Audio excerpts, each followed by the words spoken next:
Retro studies में आप सभी का स्वागत है। आज हम क्लास 10th का एक chapter a madam rides the bus story देखेंगे। तो आइए स्टार्ट करते हैं। इस कहानी में हम देखेंगे एक छोटी सी बच्ची रहती है जिसका नाम रहता है वाली। और वाली के मन के अंदर एक ही चीज़ रहता है कि उसे अपने लाइफ टाइम में बस राइड करना है। क्योंकि बहुत सारी व्यवस्था होती है जिसकी वजह से वो बस राइड नहीं कर पाती है।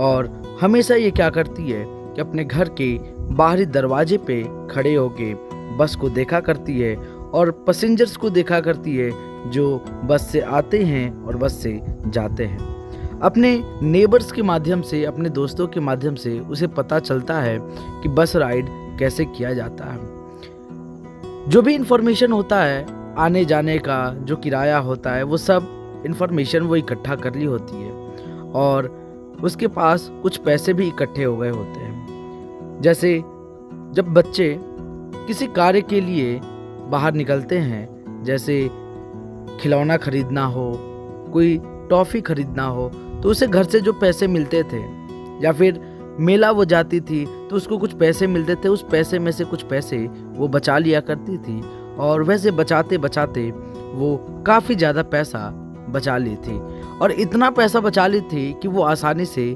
बस का राइड कर सके। वाली एक दिन क्या करती है कि सोचती है कि किस तरीके से हम अपने घर से एस्केप करके आसानी से जा सकते हैं बस राइड के लिए। उसके लिए एक बहुत बढ़िया समय होता है। दोपहर के समय में उसकी माँ या तो नेबरहुड में चली जाती है या वो सो जाती है। तो उस दौरान उसको लगता है कि ये बहुत सही टाइम होगा, क्योंकि इस समय में या तो मम्मी सोई रहेंगी तो उनको पता नहीं चलेगा और या तो वो नेबर में रहेंगी तो वहाँ पे उनको पता नहीं चलेगा। और वो अगर नैप भी लेंगी तो कुछ समय के लेंगी, 2 घंटे या 3 घंटे के लिए, या फिर नेबरहुड में रहेंगी तो वहाँ भी बात करेंगी तो वो 1 घंटे या 2 घंटे। ये बात सोचती है और प्लानिंग जिस तरीके का करती है वो प्लानिंग उसका सक्सेसफुल रहता है। एक दिन क्या होता है कि जब दोपहर में सब काम वाम करने के बाद, खाना पीना खाने के बाद उनकी माँ सोने चली जाती है, तो उस समय वो छिप छिपा के बस स्टैंड पे आती है और बस जब वहाँ पे आती है तो वो बस पे चढ़ती है। लेकिन बस पे चढ़ने से पहले क्या होता है कि जब वो स्टॉप पे पहुँचने वाली होती है, बस वहाँ से चालू हो गई रहती है, आगे बढ़ गई रहती है। बस को वो हाथ देती है, कंडक्टर बेचारा देखता है और कहता है कि मैडम आइए, बस में आपका स्वागत है। तो जब वो मैडम उसको कहता है तो वाली बहुत ज़्यादा चिढ़ती है और पूरे रास्ते वो कंडक्टर से नोक झोंक चलता रहता है। जैसे छोटे बच्चे जो नक चढ़े होते हैं उनसे बात करने में जैसे मज़ा आता है, उनको चिढ़ाने में मज़ा आता है, उसके हिसाब से क्या होता है कि वाली भी उस प्रकार की लड़की रहती है तो कंडक्टर भी वो उस तरीके से बिहेव करता है। वाली बहुत इंजॉय करती है, खिड़की वाले सीट पे बैठ जाती है, कभी सीट पे बैठती है, कभी सीट के ऊपरी वाले जो हिस्सा होता है जिस पे हम लोग लीन करके बैठते हैं उस पे बैठ जाती है।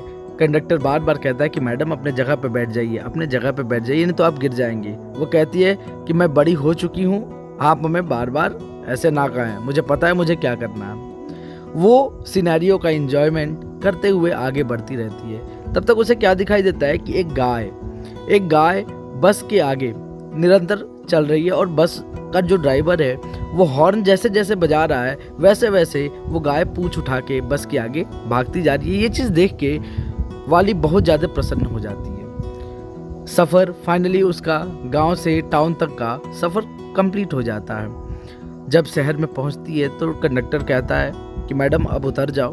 तो कहती है कि नहीं, मैं नहीं उतरूंगी, बस हमें बस राइड करना था इसलिए मैं आई। ये बताओ यहाँ से बस कब वापस होगी। तो वो बताया, टाइमिंग बताता है कि इतने समय पे बस यहाँ से निकलेगी।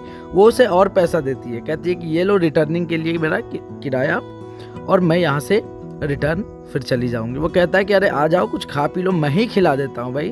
वो फिर भी बस से उतरती नहीं है और फाइनली बस से जब ये रिटर्न होती है तब उसको ज़िंदगी के बारे में पता चलता है कि वाकई में जीवन होता क्या है। उसके हिसाब से जीवन बहुत बेहतरीन होता है। जैसे छोटे बच्चे होते हैं, ज़िंदगी का मतलब उन्हें क्या समझ में आता है, ज़िंदगी का मतलब बस मस्ती, किसी प्रकार का कोई टेंशन नहीं। लेकिन जब वाली रिटर्न होती है तो वो क्या देखती है कि जो गाय जाते वक्त बहुत ज़्यादा इंजॉय करते हुए बस के आगे दौड़ रही थी, सी वॉज लाइव, वो रिटर्निंग में रोड के किनारे मरी पड़ी है। ये देख के वो बहुत ज़्यादा दुखित हो जाती है।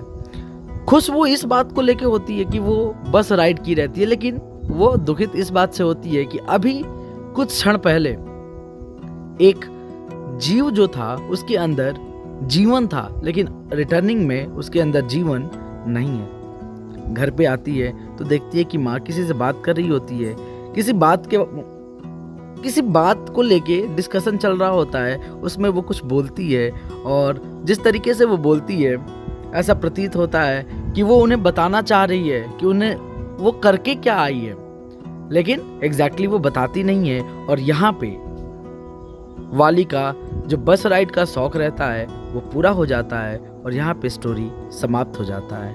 Thank you for watching. Please like, share and subscribe my channel retro studies.